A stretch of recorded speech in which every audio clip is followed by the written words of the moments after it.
Posteriormente, algunos aportes o algunas precisiones sobre elementos de naturaleza de la ciencia cognitiva, para posteriormente hablar o concluir, digamos, o volver sobre el elemento central que me interesa, y es trabajar entonces en función del desarrollo del pensamiento crítico en dominios particulares del conocimiento. Esta es la ruta de la presentación, y en ese sentido, pues obviamente los desarrollos que vienen a continuación. En el primer componente que acabo de mostrar, pues obviamente hay elementos centrales en torno a discusiones entre pedagogía, currículo, didáctica y didáctica disciplinar. Pues en ese marco general de pensamiento, la presentación y la postura, digamos, que traigo a comentarles, defiende o pone en primer lugar como propósito central de la didáctica de las ciencias, como objeto de la didáctica de las ciencias, la formación de pensamiento crítico en dominios específicos. Esto es importante plantearlo en el marco de las discusiones contemporáneas entre pedagogía, didáctica, educación, en el sentido de tomar distancia no solamente de las reflexiones de naturaleza pedagógica y educativa en sí misma, sino también en el sentido en la necesidad de precisar y la conveniencia de precisar objetos de estudio. No estoy diciendo por ningún motivo que es más importante una perspectiva o un campo disciplinar que el otro, sino sencillamente estoy afirmando que en el campo de la didáctica de las ciencias, hoy parece que el propósito central, que el objeto de estudio de la didáctica se orienta específicamente a aportar a la constitución de pensamiento crítico de dominio específico. Cuando digo el propósito central hoy de la didáctica de las ciencias va en esa dirección, estoy haciendo obviamente referencia a que hoy la didáctica no se ocupa solo de la enseñanza, a que hoy la didáctica no se ocupa solo del aprendizaje, si es que en algún momento, digamos, se ha ocupado del aprendizaje, porque normalmente o históricamente quien se ha ocupado del aprendizaje es la psicología en el aula de clase. Lo que he planteado entonces es, en el contexto educativo hoy de la enseñanza de las ciencias, el problema del aprendizaje es un problema que no puede o no se debe abordar solamente desde la psicología del aprendizaje. Es un problema de nosotros los profesores de ingeniería, de matemáticas, de química, de sociales, quienes debemos obviamente aportar y conocer en profundidad asuntos relacionados con el aprendizaje en dominios particulares del conocimiento. Eso nos lleva entonces a pensar o a plantear en esta primera proyección, nos lleva a plantear específicamente o a precisar un poco el objeto de estudio de la didáctica. Hasta hace algún tiempo la didáctica se veía como una rama o como un componente de la pedagogía. Podríamos decir hasta hace, bueno, en muchos casos todavía se considera así, la didáctica como la herramienta de la pedagogía piensa lo que hay que hacer y en la didáctica, o quienes se dedicaban a la didáctica, hacían lo que la pedagogía decía. Hoy creo o consideramos que la situación es bastante diferente, digamos, a esta que históricamente se ha planteado, en función de decir, obviamente todos apuntamos a la formación, tanto la pedagogía como las didácticas. Pero la pedagogía en una perspectiva mucho más amplia, en el marco de las reflexiones educativas, pedagógicas y filosóficas en torno a quién es el sujeto, qué es el sujeto, quién debe ser el hombre y quién debe ser la mujer, por ejemplo.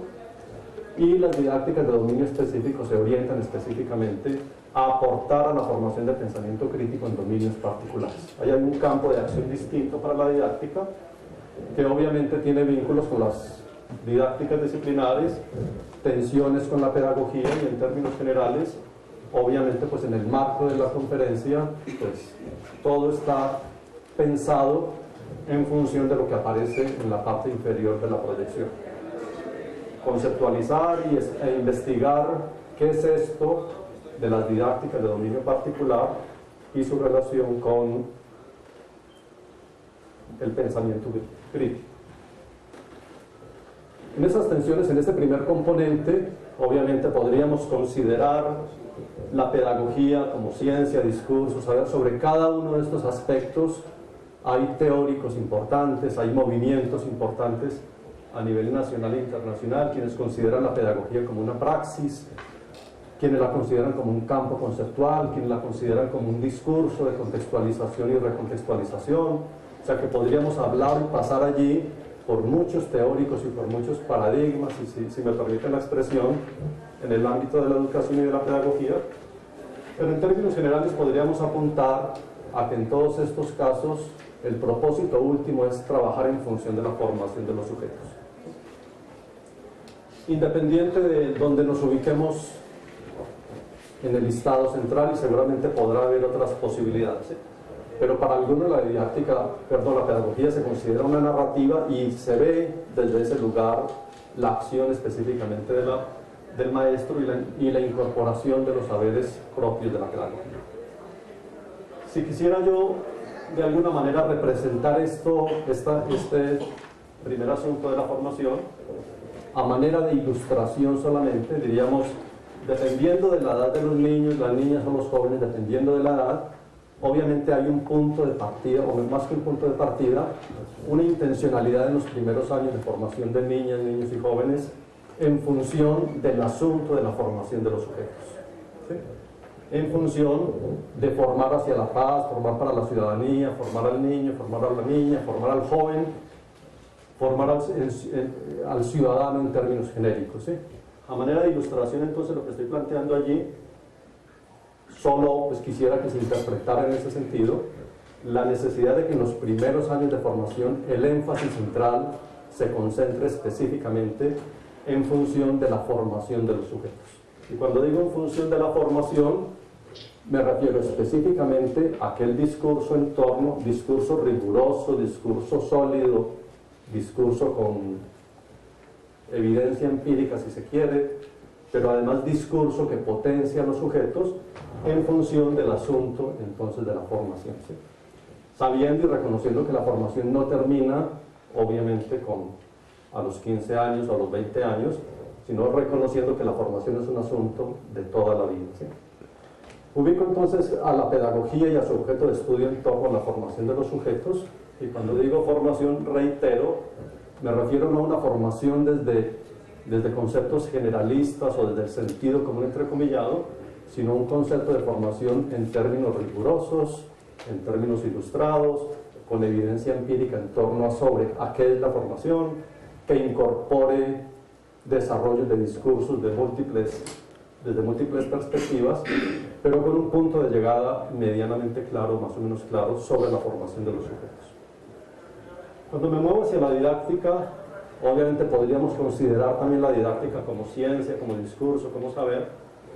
Claro está, no con tantos desarrollos como los desarrollos propios de la pedagogía, ni como los desarrollos de la filosofía, por ejemplo, pero hoy concebimos la didáctica como una narrativa, como una metadisciplina que puede conversar con otras disciplinas, y en tal sentido podríamos ubicarnos también a la didáctica en el marco de esos elementos o aspectos centrales, en función o con el propósito de trabajar la formación disciplinar. Y la formación disciplinar puede iniciar obviamente desde muy tempranas edades con ciertos matices, con ciertos intereses, pero la didáctica se ubicaría más después de esta línea roja que deriva obviamente de política educativa. Eso no quiere decir que no hay didáctica anterior, tal vez queda mejor representado en esta proyección, en la cual la formación humana obviamente implica un esfuerzo desde los primeros años o desde el primer año, pues desde el nacimiento si se quiere, a lo largo de la vida del sujeto, y en algunos momentos empieza la formación disciplinar. Esa formación disciplinar en función, por ejemplo, en la educación básica primaria, en función del desarrollo de actitudes hacia la ciencia, de actitudes hacia el conocimiento científico, de aprender a trabajar científicamente, bueno, en el marco del conocimiento científico específicamente, pero obviamente derivado o integrado, si se quiere, en una perspectiva de formación humana, la cual se empieza obviamente a profundizar a través de la formación de los sujetos, a través de la formación universitaria en términos generales. Lo que aparece en la parte inferior son distintos modelos de interacción entre pedagogía y didáctica que podríamos asumir y que son reconocidos históricamente, ¿sí? El modelo clásico en el cual la didáctica hace parte de la pedagogía. Muchos maestros, diríamos, muchos profesores en muchas perspectivas educativas se considera todavía que la didáctica hace parte de la pedagogía. Como lo planteaba yo hace un momento, la pedagogía piensa lo que hay que hacer y la didáctica hace lo que orienta la pedagogía. Y hoy pues la idea es, como veremos a lo largo de esta corta charla, un asunto bastante diferente de lo que acabamos de plantear, ¿sí? No obstante, pues hay que reconocer que en muchas perspectivas pedagógicas, en muchas perspectivas educativas, se sigue viendo a la didáctica en perspectiva instrumental, se sigue viendo la didáctica como un conjunto de estrategias, y pues lo que plantearé aquí pues en toda la mañana o en este resto de mañana pues va en esa dirección, en discutir ese asunto. Las dos perspectivas centrales, obviamente seguramente más aceptables hoy, en una de ellas podríamos decir las dos con influencia francesa sin duda, la pedagogía y la didáctica en un maridaje permanente, la una necesita de la otra, o un poco más separadas en donde ya hay objetos de estudio propio de la pedagogía, objeto de estudio diferenciado de la didáctica y algunas interacciones que se generan entre estos modelos. Y una perspectiva, si se quiere, más radical, diríamos con influencia alemana, en la cual la pedagogía es un discurso muy diferenciado del discurso de la didáctica, y en tal sentido tienen desarrollos muy particulares, muy independientes. Y eso se ve, por ejemplo, en los estudios bibliométricos, eso se ve en la aparición de nuevos problemas, en el conocimiento cotidiano que recoge uno acerca de qué es pedagogía y qué es didáctica, esas tensiones, digamos, que acabo de mostrar, y esos, si se quieren, paradigmas en los cuales nos podemos mover en torno a pedagogía y a didáctica. En esta proyección lo que muestro son algunas de las principales tensiones entre estos dos campos que hacen parte del primer componente de la charla. La aparición de nuevos problemas, por ejemplo. Hoy, frente al aprendizaje de la matemática en ingenierías, hay nuevos problemas que no estaban descritos hace 20 o 30 años, que implican procesos de especialización. Los estudios bibliométricos, por ejemplo, muestran en gran detalle que para profundizar y para conocer hoy el aprendizaje de la física ya no hay que ir con tanta fuerza como se hacía en los años 60 y 70 a la psicología del aprendizaje, ya hay que ir a la didáctica de la física en términos particulares. Lo mismo pasa en el ámbito de las matemáticas. Hoy la línea de investigación en didáctica de la matemática y en aprendizaje de la matemática tiene un recorrido supremamente valioso que no necesariamente implica volver o quedarnos en las discusiones planteadas en los años 60 y 70 en torno al influjo, a la gran influencia de otros campos disciplinares en las didácticas de dominio particular. Lo que aquí estoy planteando es entonces algunas tensiones que nos llevan a reconocer, que nos llevan a identificar específicamente el campo de la didáctica como un campo nuevo, diríamos con Portland, con Dusch, con distintos autores, una nueva ciencia en proceso de emergencia y en proceso de consolidación, ¿sí? Lo cual pues obviamente se complementa con el reconocimiento de que es un campo complejo, pues no en las lógicas de las complejidades de Morán, pero sí reconoce la multidimensionalidad, la multimodalidad en sus procesos de enseñanza.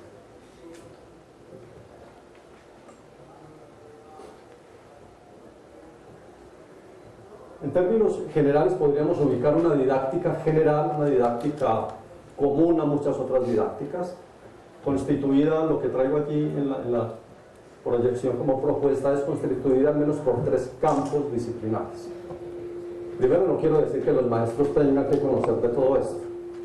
Si conocen más de ello, pues obviamente mejor, porque podríamos asegurar más o de alguna manera podríamos cualificar los procesos de formación en ciencias y en matemáticas.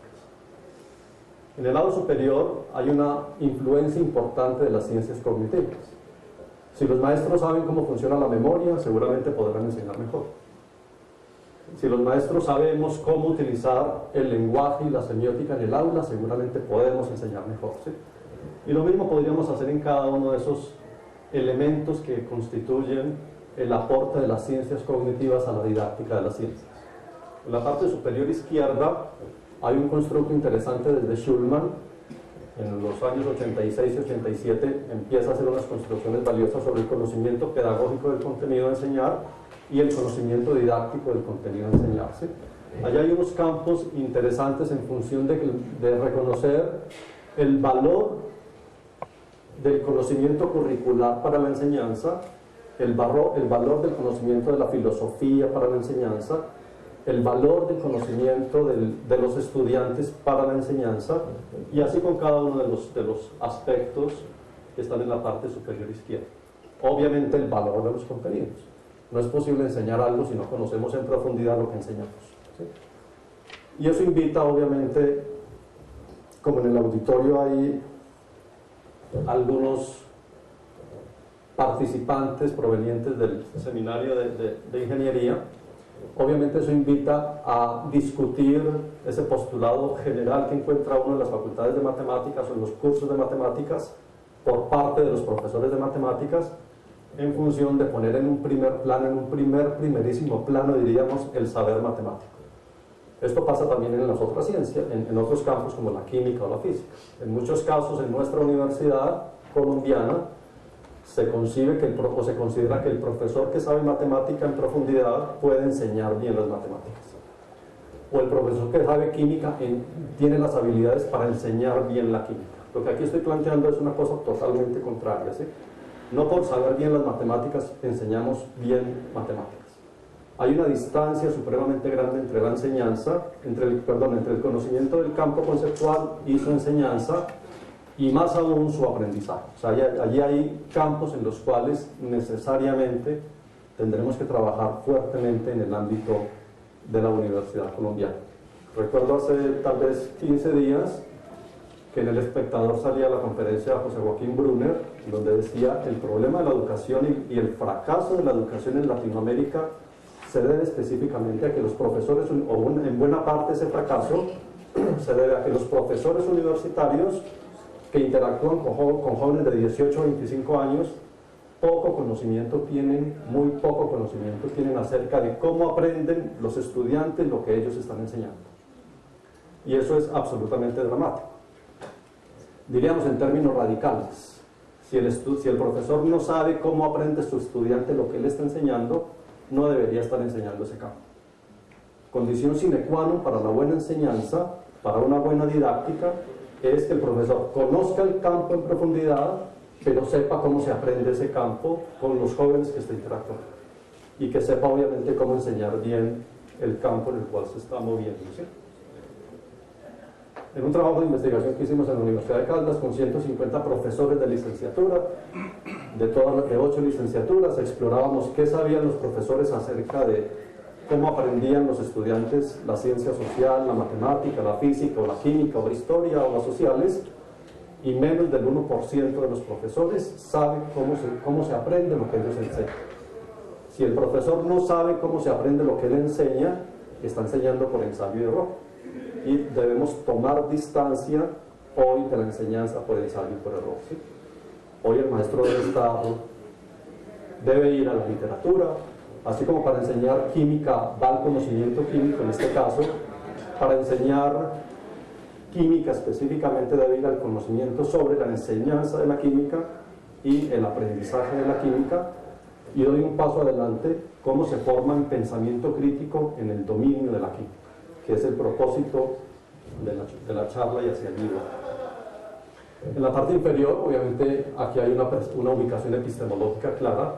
En el marco de la línea de la historia y filosofía de la ciencia, nos ubicamos hoy, o me ubico particularmente, bajo el constructo o bajo la línea de naturaleza de la ciencia, una línea muy interesante que nos dice, por ejemplo, cómo pensar los procesos de construcción de conocimiento científico en las aulas de clase.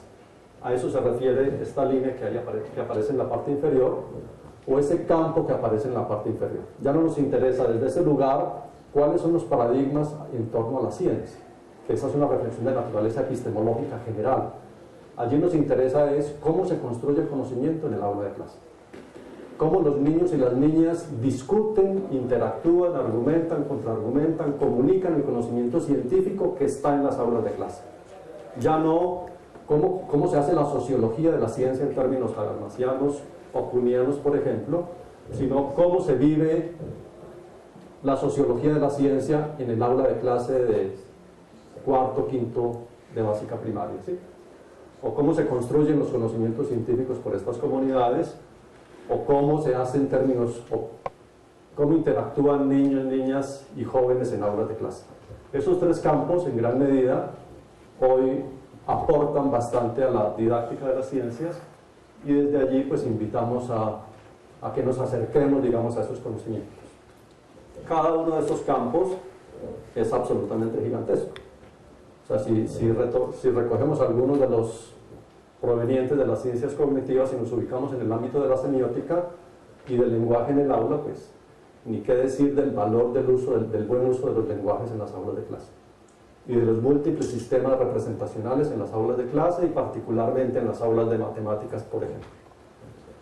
Desde allí, pues obviamente nos movemos hacia un constructo de didáctica general. La propuesta aquí es que este constructo que estoy proponiendo aquí pase a constituirse en elemento central de la didáctica general, obviamente que toma distancia sin duda de la didáctica de 1654 en Comenio, pero que se ubica en el marco de lo que acabo de plantear. En las aulas de clase y desde la enseñanza de las ciencias, hoy esos 6 elementos parecen ser comunes a todos los campos disciplinares. Si yo quiero aprender artes y si soy profesor de artes, sin duda los trabajos de metacognición y autorregulación son valiosos para el aprendizaje de las artes. Pero también no puedo enseñar artes o aprender artes si no inicio o si no parto por la dimensión emotiva, afectiva frente a la enseñanza y el aprendizaje de las artes, si no asumo una perspectiva gradual de aprendizaje por evolución conceptual. Eso es común a cualquier aprendizaje de cualquier concepto en cualquier campo disciplinar, en el ámbito escolar. Vuelve el asunto de las representaciones. Cualquier profesor que enseñe algo trabaja necesariamente con representaciones, y si estoy en ciencias sociales son útiles las representaciones, si estoy en ciencias naturales también, si estoy en matemáticas también, y si estoy en artes también, ¿sí? Abajo planteamos los asuntos sociocientíficos o perspectivas CTSA en la enseñanza de las ciencias. Ojalá no enseñemos de manera muy desarticulada los distintos componentes o los distintos campos disciplinares, sino que en lo posible identifiquemos problemas auténticos de las comunidades con las cuales estamos trabajando y en virtud de esos problemas auténticos enseñemos las disciplinas. Ya no de manera desarticulada, sino en perspectiva de asuntos sociocientíficos o relaciones CTSA o problemas auténticos sentidos por los estudiantes. No es posible aprender bien un campo si no recurrimos a la historia y la epistemología del campo. Eso parece ser absolutamente claro también. El aprendizaje de la química implica necesariamente conocer la historia y la epistemología de la química, y los profesores, obviamente, como son los quienes enseñan estos campos, pues tendrán y deberán obviamente que moverse con alguna soltura en torno a aspectos de naturaleza epistémica. Y la metacognición, pues referida básicamente al conocimiento y control de los propios procesos de pensamiento y de acción que cada uno pone en juego cuando está enseñando o cuando está aprendiendo. Esas 6 dimensiones parecen ser absolutamente centrales, parecen ser comunes a muchos campos disciplinares, y en tal sentido podríamos hoy argumentar en función de la conveniencia de considerarlos como elementos comunes a todos estos campos disciplinares. Ahora, antes de la charla, un amigo planteaba el problema del mantenimiento de la atención después de los 21 o 23 minutos, como 20 minutos. Eso hace referencia obviamente al asunto o los aportes de las ciencias cognitivas. Hay un número que llama el famoso, o se conoce como el famoso número 7 de Miller. Miller en 1959, por allá en los 60, nos muestra con evidencia empírica cómo se van llenando esos slots, esas casillas, cómo se van llenando de información y cómo hay que enseñar estrategias para que los estudiantes transiten de esa información de la memoria a corto plazo a memoria a mediano plazo, a memoria a largo plazo. Si los maestros conociéramos con mayor detalle cómo hacer esos tránsitos y cómo enseñar esos tránsitos, seguramente podemos utilizar mejor espacios de aula y mantener un poco más la atención de los estudiantes. Solamente hago referencia a ello en virtud de un saber proveniente de las ciencias cognitivas que debería estar, por ejemplo, en las aulas de clase. Podríamos desarrollar, obviamente, cada una de estas dimensiones. Solamente me voy a referir a algunos elementos propios de las representaciones, al ámbito, pues al valor de las representaciones en el aprendizaje de las distintas ciencias. Y desde allí podemos decir que las representaciones son internas, externas y sociales también, y las posibilidades que tendríamos para movernos entre esos distintos tipos de representación. No hay aprendizaje que no se logre en el ámbito representacional. Todos los aprendizajes pasan necesariamente por la construcción de representaciones. Hay unas representaciones que son internas. Aquí tenemos 3 ejemplos de representaciones internas. Las imágenes, los modelos mentales de, bueno, muchos autores las trabajan, y las representaciones proposicionales, que son las representaciones tipo lenguaje. Los modelos obviamente no son tipo lenguaje y las imágenes tampoco son tipo lenguaje. Aquí estoy hablando en la perspectiva de Johnson Laird, en la perspectiva de Nancy Nersessian, de Stella Bosniadou, por ejemplo, en torno a este dominio de las representaciones internas, las representaciones que construimos cotidianamente cuando ingresamos en procesos de enseñanza, y obviamente representaciones que ponemos en juego cuando aprendemos sin lugar a dudas. Las sociales, obviamente, ese es otro tipo de representación que uno podría decir se ubican en un marco de pensamiento obviamente bastante distinto de las internas. La propuesta hoy es la interacción entre lo interno y lo social y lo externo, o sea, la necesidad de mirar complementariedad entre representación interna y representación externa, considerarlas acopladas, no como sistemas autónomos, sino realmente como sistemas acoplados, y las representaciones externas o las representaciones semióticas, que son las que usualmente utilizamos para comunicarnos y todo eso. Son importantes en el aprendizaje en el sentido en que lo estamos planteando, al menos en estas 5 perspectivas que aparecen en la proyección.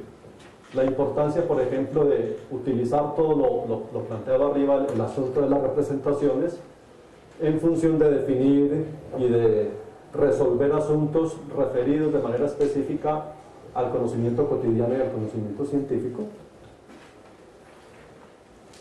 Resolver tensiones entre el asunto del aprendizaje en el sujeto y en el colectivo, y cómo interactúan sujeto y colectivo cuando se aprende. Adentrarnos en el asunto de los aprendizajes fríos y los aprendizajes cálidos. Los fríos, aquellos que están basados o fundamentados en reflexiones de naturaleza clásica, de la lógica clásica, y los cálidos, obviamente, que implican la incorporación de los afectos y las emociones en las reflexiones de los sujetos. O sea, el frío es aquel aprendizaje que se distancia o que no incorpora elementos de naturaleza subjetiva, digamos, en ese sentido. El situado o el distribuido, o sea, otra tensión interesante en torno al aprendizaje, y mirarlo como cambio conceptual o como evolución conceptual. Allí hay una línea, no solamente una línea, sino un espectro de posibilidades de investigación gigantesca, en el cual podría uno, bueno, y que hay mucho trabajo, obviamente, en cada uno de estos elementos que estoy planteando. Y podríamos mirarlo en torno al aprendizaje en función de cómo cambian los modelos que tienen los estudiantes o las ideas con las que ellos vienen a la clase, cómo cambian las teorías, cómo cambian los conceptos que los estudiantes tienen o aprenden o con los cuales ingresan y con los cuales salen después de un proceso educativo, cómo cambian los procesos afectivos frente a la química o a las matemáticas. Allá hay un campo de interacción también muy bonito, y es a través de la enseñanza cómo hacemos posible que el estudiante vaya ganando amor, afecto, interés, emoción frente al aprendizaje de las matemáticas, por ejemplo.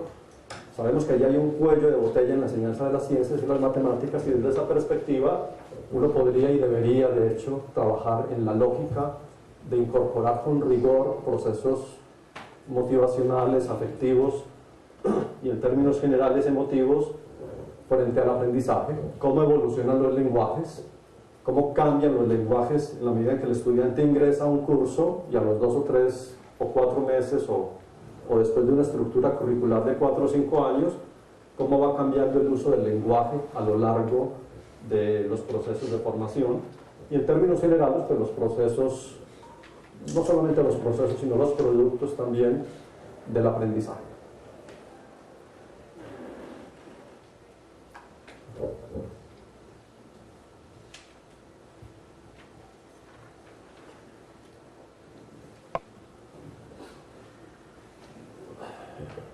Me muevo entonces en este momento a precisar algunos elementos propios, identificada ya la didáctica general en el centro con esos 6 componentes que planteaba hace un momento, a la necesidad de vincular los desarrollos propios de esta didáctica general con la llamada ciencia de referencia. Esas llamadas ciencias de referencia son, en nuestro caso, también la llaman algunos autores la ciencia madre, son la química, las sociales, las humanidades, la matemática. O sea, hay un elemento central que constituiría esa didáctica general, y esa didáctica general entra en interacción con las ciencias de referencia, con la química, por ejemplo, para dar origen a las didácticas particulares de la química, de las sociales o de las humanidades, en función de nuevos desarrollos en esos campos disciplinares. Nuevos desarrollos y nuevos problemas, obviamente, que se fundamentan o que reconocen esa triada de la cual se ha hablado mucho en Chevelar, en Rousseau, en Cole, en Honrubia, en función de ese triángulo interactivo o en función de ese triángulo de oro que suele llamarse de la didáctica, que está en el centro en azul y que dice en la parte superior un saber a enseñar, un contenido, unos alumnos o unos estudiantes y unos maestros que enseñan ese contenido en un contexto de la educación universitaria o en el contexto de la educación básica, primaria o secundaria. En función, obviamente, de generar y de identificar nuevos problemas propios de los campos disciplinares. Miren que ya he hecho el tránsito desde la pedagogía y la educación, he pasado por la didáctica general y ya me estoy moviendo a la didáctica de dominio particular. Esos problemas que aparecen en el extremo derecho, esos problemas son propios de cada uno de los campos disciplinares. Por ejemplo, ¿cómo se argumenta en biología? La forma de argumentar en biología es diferente de la forma de argumentar en matemáticas. La forma de argumentar en matemáticas es distinta de la argumentación en ciencias sociales. Esto lo deja claro Toulmin, por ejemplo, en los usos de la argumentación, en la comprensión humana. O sea, allí hay claridad en torno a que se argumenta de manera distinta según los contextos en los cuales nos desenvolvemos. Pero también hay claridad, o mejor, orientaciones en Erdurán, en Jiménez Alexandre, en muchos autores que trabajan el asunto de la argumentación en las aulas de clase. ¿Cómo se hace metacognición en química y cómo se hace metacognición en matemáticas o en sociales? También entran a ser campos distintos. Ya no podemos decir que la metacognición es una y que hay transferencia de las habilidades metacognitivas a distintos campos disciplinares. Allí hay mucha discusión en ese sentido. Más que transferencia, y esto me permite tomar distancia de la perspectiva general de inteligencia, no es que las habilidades de inteligencia general se transfieran a los dominios particulares. Lo que estoy planteando es la necesidad de reconocer que al interior de los dominios particulares los desarrollos deben ser de otra naturaleza, posiblemente, o mejor, o sea, tendremos que seguir discutiendo el IQ, el coeficiente intelectual, las pruebas a ver en función de solamente del pensamiento lógico y del lenguaje, incorporar seguramente otras concepciones de inteligencia, no solamente la triárquica de Stenberg, sino las múltiples de Gardner, y pues, que reconozcan obviamente la diversidad, la diferencia en términos generales. El asunto de las emociones en matemáticas es un tema que ha sido neurálgico en la enseñanza de las matemáticas. Todavía hoy los niños frente a la ecuación o los jóvenes o los niños frente a la suma, muchos de ellos todavía sienten temor al conocimiento matemático. Allí hay un problema de manejo de afectividades, de emociones en la enseñanza de estos campos, y obviamente eso implica nuevas demandas, nuevos desafíos para profesores de matemáticas y de ciencias, y obviamente la solución de problemas en campos específicos. En este tercer aspecto, En este tercer aspecto me voy a referir, para poder hablar de didácticas de dominio en particular, a algunos elementos de naturaleza provenientes de las ciencias cognitivas. O sea, ya dejo de lado la reflexión sobre la pedagogía, dejo de lado la reflexión sobre la didáctica general, sobre la didáctica de dominio particular, y veremos 3 o 4 proyecciones sobre elementos de las ciencias cognitivas, para luego cerrar con el propósito o la conclusión grande de didáctica de dominio particular y pensamiento crítico.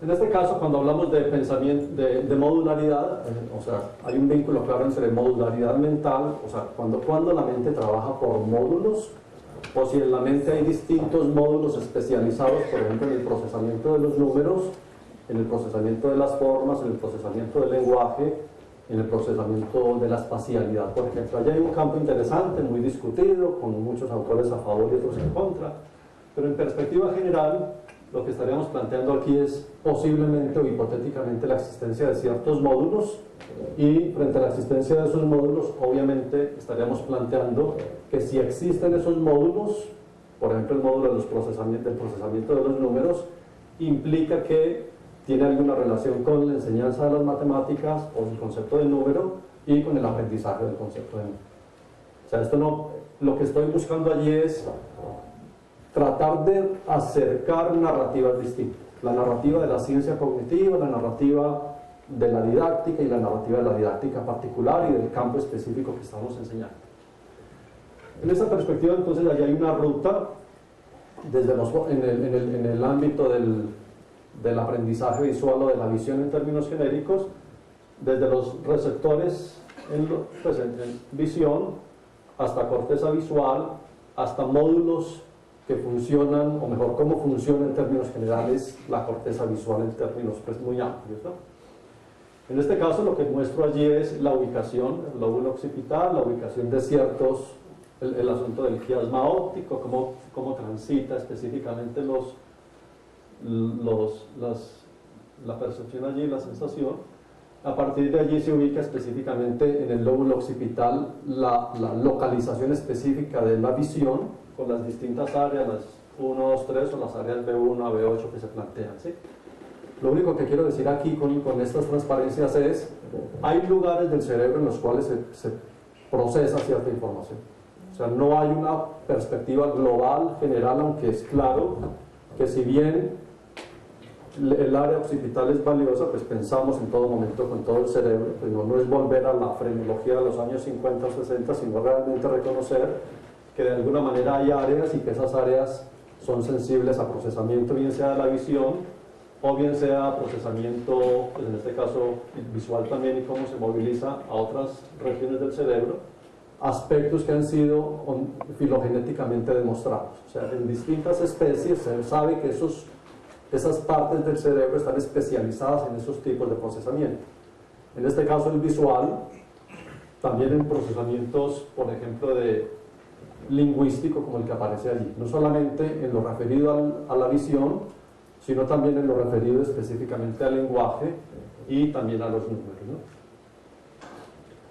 En la proyección se plantea específicamente en términos muy amplios la importancia entonces de reconocer distintos tipos de procesamiento en distintas regiones del cerebro, principios basados en desarrollos biológicos distintos, en desarrollos filogenéticos diferentes, y eso da entrada entonces al concepto de dominio específico vinculado con el concepto de modularidad, como lo acabo de plantear, ¿sí? Definido en la parte inferior.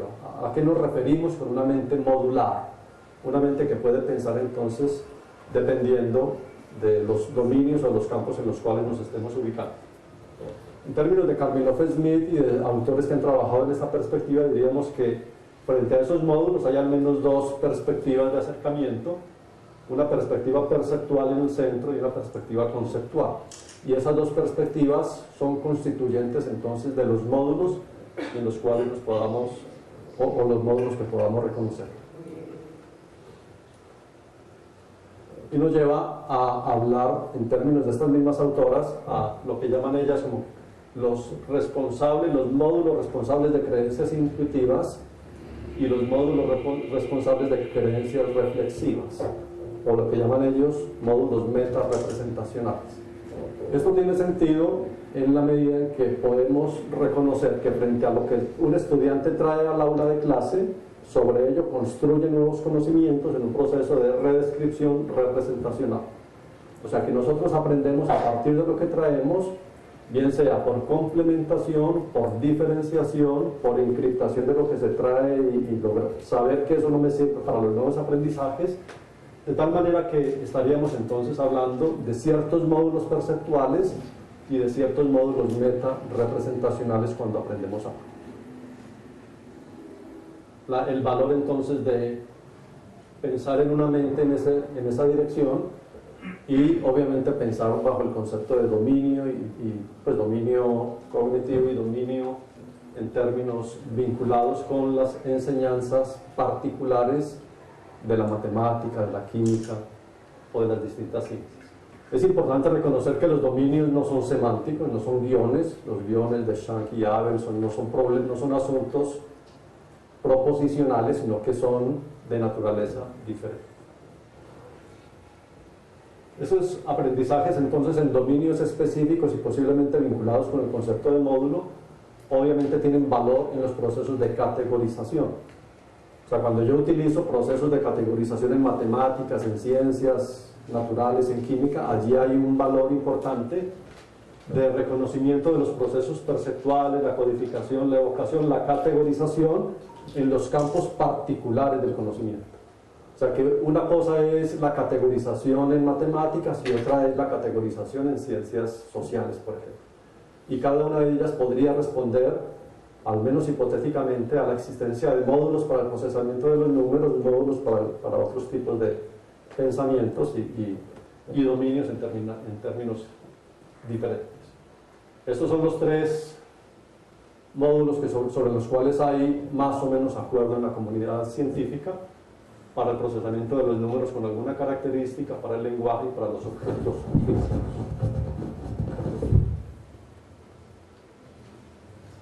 Eso implica, o ubicarnos en esa perspectiva, implica reconocer una perspectiva evolutiva de la cognición humana. Estas dos transparencias que siguen tiene como propósito central justificar o más bien darle el valor a la existencia del módulo y del dominio en perspectiva de que si la mente nuestra y la cognición no estuviera diferenciada en sus funciones, difícilmente podría evolucionar como ha evolucionado. Sin embargo, es claro mencionar que hay perspectivas teóricas distintas. Por ejemplo, Michael Tomasello, en varios textos, en los orígenes culturales de la cognición humana, dice, para él no existen módulos, pero hay muchos otros autores que defienden la existencia de módulos para el pensamiento. Una arquitectura cognitiva de dominio general, no especializada por módulos y por dominios, tendría los problemas que aparecen en la proyección. No evolucionaría, no se comporta de manera adaptativa, porque la mente, ella sola no podría responder a todas las demandas del contexto. Tendría que haber especialización de la mente de algunos procesos sobre algunos subprocesos u otros procesos, con tal de responder de manera eficiente y adaptarnos realmente. Vuelve el asunto de las representaciones en temas específicos, aprendizaje de dominio particular, el estudio de representación, el valor de las representaciones en función obviamente de lograr aprendizajes, si me permiten, en profundidad. Aquí hay dos perspectivas de acercamiento.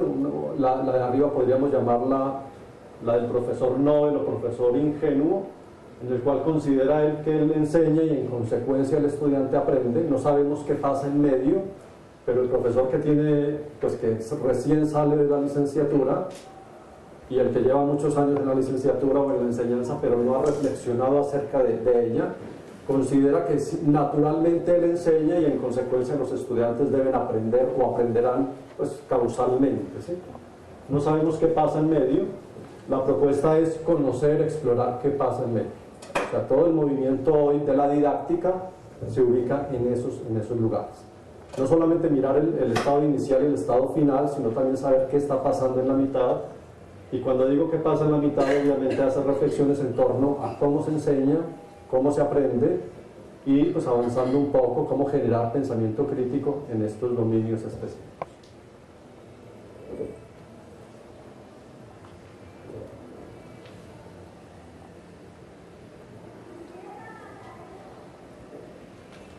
Del lado derecho tendremos entonces el problema de la transferencia, del lado izquierdo la posibilidad de la transferencia, o sea, asumir que ciertas habilidades o competencias generales se pueden aprender y son transferidas pues de los aspectos generales a otros dominios, o sea que estaríamos aceptando del lado izquierdo en la lectura, digamos en verde, la posibilidad de aprender procesos analíticos en matemáticas y creer que esos procesos analíticos en matemáticas los puedo transferir al análisis en la ciencia social o al análisis en otros campos disciplinares. Aquí estaríamos negando obviamente el asunto de digamos, de las didácticas de dominio particular, del asunto de los dominios específicos, de los asuntos seguramente de los módulos. Y del lado derecho estaríamos diciendo la imposibilidad de eso, ¿sí? O sea, lo que se aprende en un campo disciplinar difícilmente es transferido a otros campos disciplinares. Hay mucha distancia entre ellos. Hay obviamente ciertos niveles de transferencia, por ejemplo desarrollados por CESI, en donde dice hasta qué punto lo que yo aprendo en un contexto se transfiere cercanamente o lejanamente a otros contextos. Esa transferencia obviamente es un indicador de aprendizajes profundos y vincula el aprendizaje en la escuela con la aplicación de esos aprendizajes en contextos alejados de la escuela específicamente. El planteamiento que quiero allí hacer es difícilmente o está muy cuestionado el asunto de que se transfiere una habilidad a otro campo disciplinar distinto, y lo apoyo básicamente en todo lo que, o en muchos de los aspectos planteados, ¿no? El aprendizaje de la química implica metacognición propia de la química, argumentación en el campo, solución de problemas en el campo. No quiere decir ello que pues, la lectura y la lectoescritura que aprendí en básica primaria no me va a servir en química, claro que sí, pero las problemáticas en este otro contexto son bastante alejadas de la problemática de la lectura literaria en términos amplios. En torno al pensamiento crítico, pues hay distintas perspectivas, o sea, dentro de la última parte, digamos, de la charla, o la penúltima parte de la charla. Desde pensamiento crítico, esto es un constructo supremamente amplio, con literatura de muy diversas vertientes, con autores obviamente de naturaleza diferente, también desde la filosofía, desde la psicología, desde las ciencias sociales. Se viene hablando de pensamiento crítico desde hace varios siglos. Muchos autores desde la filosofía hablan de pensamiento crítico. Obviamente Dewey, por ejemplo, en 1916 ya hace referencia necesariamente al pensamiento crítico, y uno podría encontrar en un rastreo distintas perspectivas teóricas. Hay una que es muy clara, o mejor, más que clara, hay una que toma fuerza sin duda también, y es la perspectiva del pensamiento crítico con carácter o con intencionalidad política, ¿sí? O sea, es importante el pensamiento crítico en la medida en que forme, por ejemplo, o aporte a la formación de sujetos políticos, sin entrar a desconocer que todo sujeto y su actuar es político, pero con una intencionalidad clara de formarlos en esa dirección, ¿sí? En este caso no me ubico en ese lugar, o sea, no me estoy ubicando en la perspectiva del pensamiento crítico en función de reflexiones de carácter más social y más político en términos genéricos, como lo acabo de plantear. Desde otras vertientes, por ejemplo, podemos encontrar antecedentes, conceptos, habilidades, características, disposiciones, dimensiones y criterios de pensamiento crítico con autores muy diferenciados para cada uno de ellos. En antecedentes, allá hay un listado de autores que han venido trabajando el pensamiento crítico desde la filosofía y la psicología, otros en el marco del desarrollo de habilidades de pensamiento con influencia de las ciencias cognitivas, otros autores que trabajan cómo evaluar el pensamiento crítico, y otros, por ejemplo, que se centran específicamente en el desarrollo de herramientas para formar el pensamiento crítico. O sea, hay un rastreo exhaustivo, digamos, en torno a qué es el pensamiento crítico, en torno a los conceptos que se desarrollan o que se estudian sobre pensamiento crítico. Por ejemplo, allí quienes hablan de los criterios, Lippmann, por ejemplo, y Sharon Bailin, quienes hablan, por ejemplo, del pensamiento reflexivo, quienes hacen referencia a la potenciación de habilidades y quienes dicen cómo evaluar el pensamiento crítico.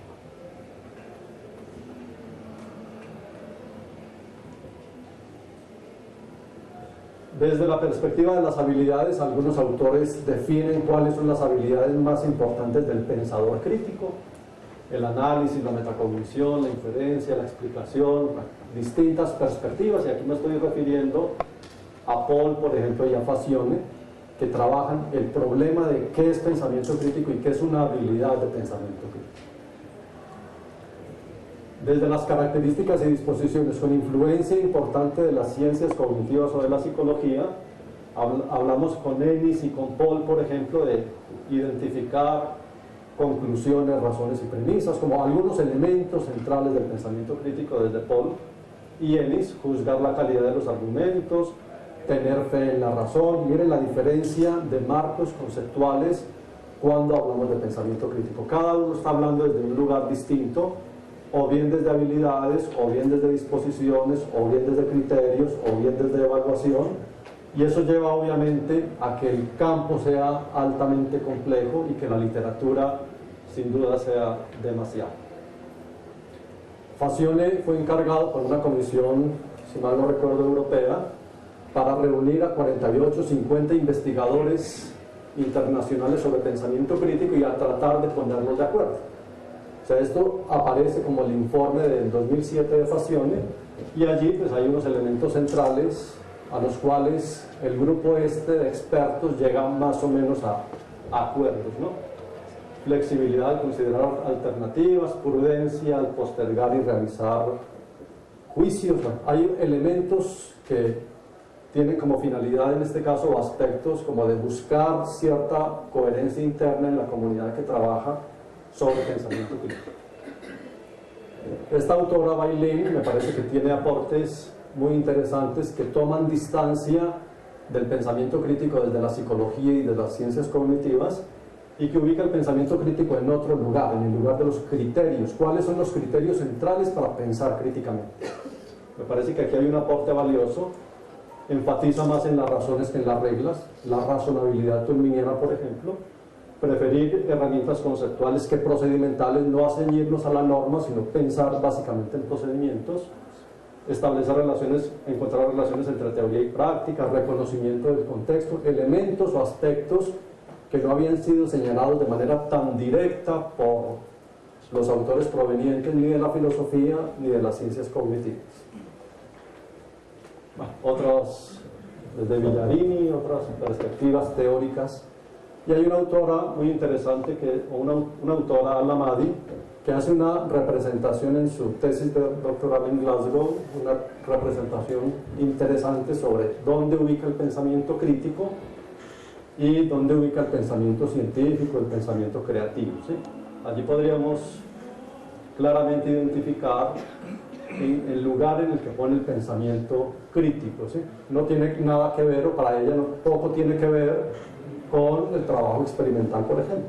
No necesariamente pensar críticamente es saber hacer experimentos, pero sí tiene que ver con el pensamiento científico, con el pensamiento creativo, con la solución de problemas, y obviamente pues todo está en el marco de lo que entiende ella por pensamiento. Esa revisión muy amplia nos lleva a, pues por todos estos, o por muchos de esos conceptos, lenguaje, contexto, metahabilidades, nos llevó al grupo a identificar 4 elementos centrales o 4 aspectos centrales sobre los cuales poner la atención, ¿sí? Cuando nosotros hablamos de pensamiento crítico, estaríamos hablando entonces de esos 4 procesos: la argumentación, la solución de lenguaje y argumentación, solución de problemas, emociones, afectos y motivaciones, y metacognición.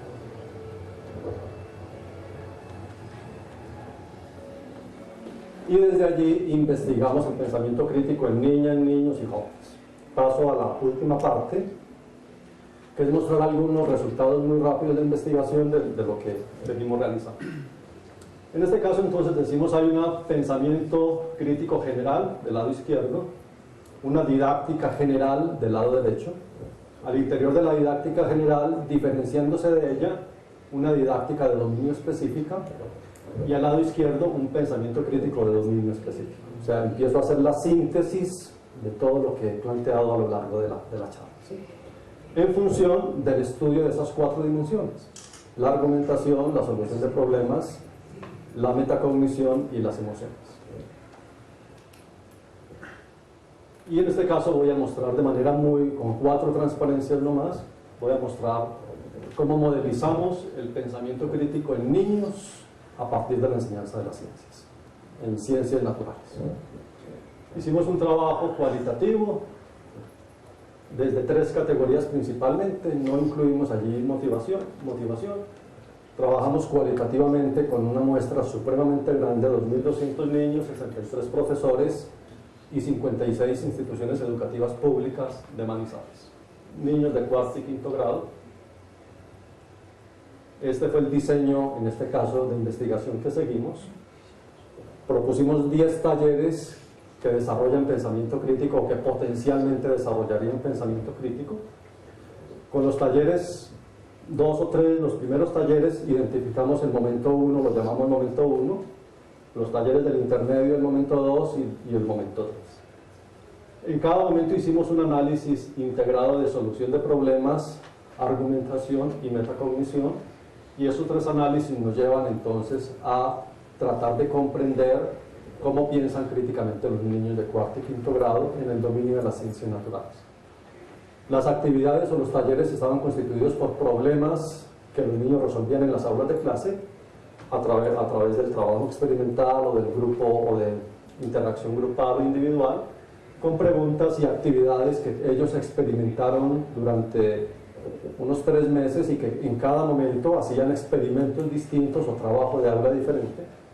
Solo por mencionar el de arriba, pues la capacidad calorífica del agua, pues una cajita de papel que se pone a calentar con una vela, que tiene agua y se pone a calentar con una vela. Los niños obviamente piensan, natural o contraintuitivamente piensan que la caja, que el papel se va a quemar, el agua se va a regar y va a apagar la vela, y lo que observan los niños es que el agua empieza a hervir en la cajita de papel.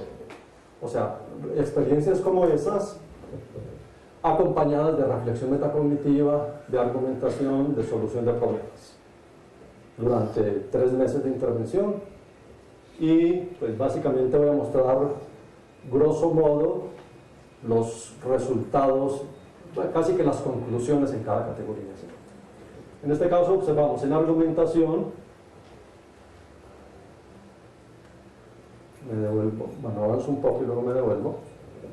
Identificamos 10 niveles argumentativos o 10 criterios para ubicar la argumentación en los niños. Partimos inicialmente de los 5 niveles de Sibeler Dural y de Jiménez Alexandre, pero esos difícilmente nos sirvieron porque son pensados para jóvenes mayores.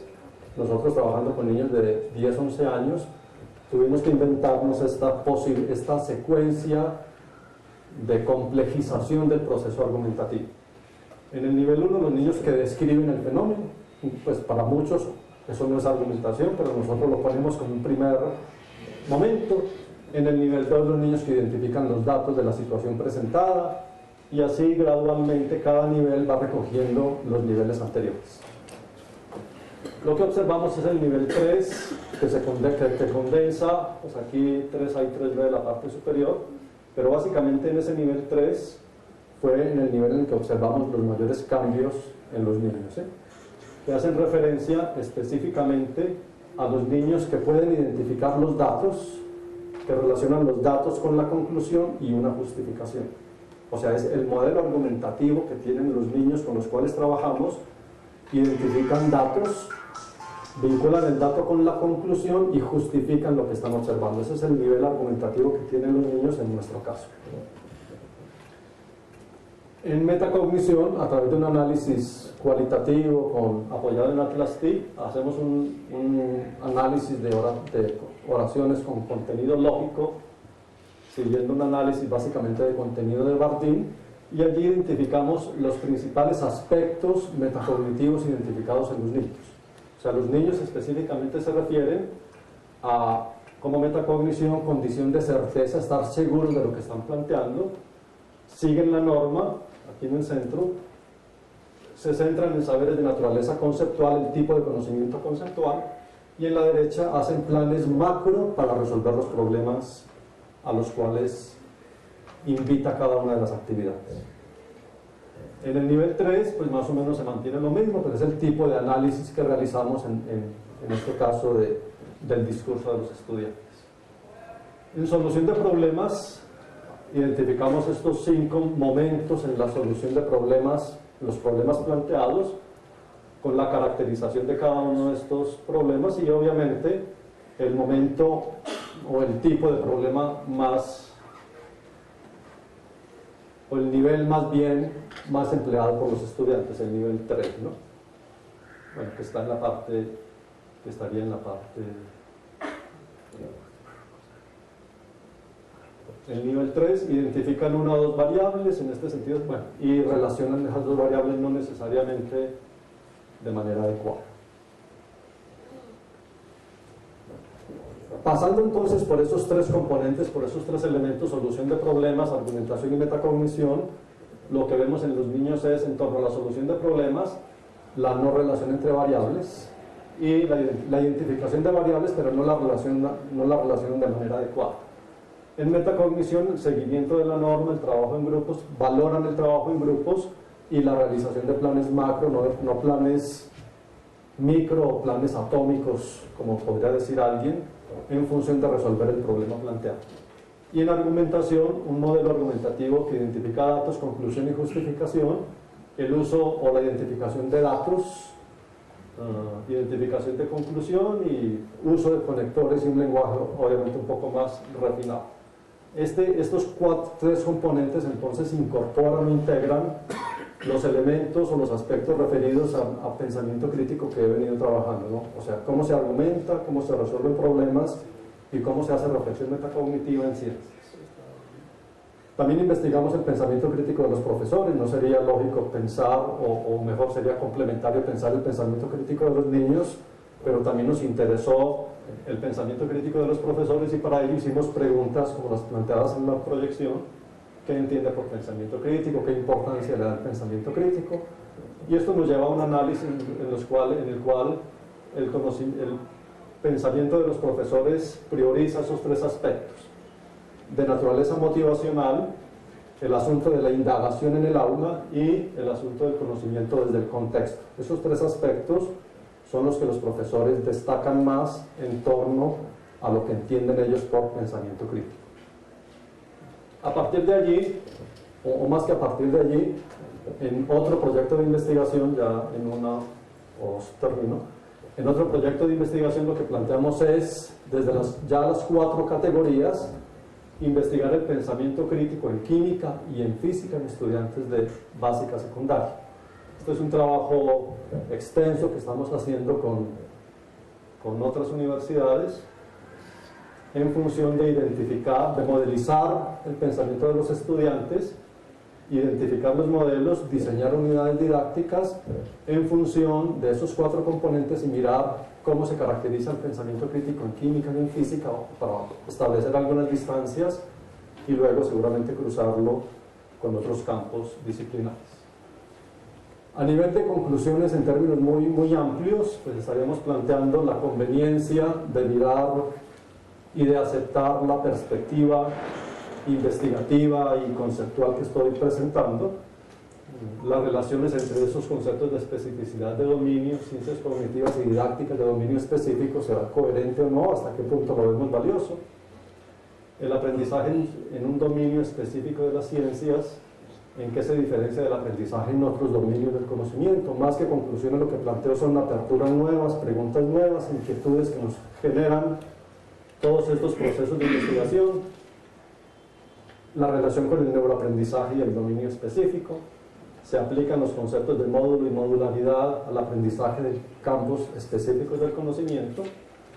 relaciones entre didáctica y didáctica específica y didáctica general. O sea, el planteamiento que acabo de hacer nos invita obviamente a pensar nuevas relaciones entre didáctica y didáctica general, perdón, didáctica específica y general, nuevas exigencias sobre la enseñanza, cómo vamos a enseñar en una lógica que respete la existencia de dominios específicos del conocimiento, cómo congeniar, digámoslo así, los trabajos en didácticas específicas con la perspectiva CTSA, que no lleguen a ser contradictorias sino complementarias, y las relaciones nuevas entre pedagogía, didáctica general, didácticas específicas, dominios y todo ello. En términos genéricos eran las ideas centrales que quería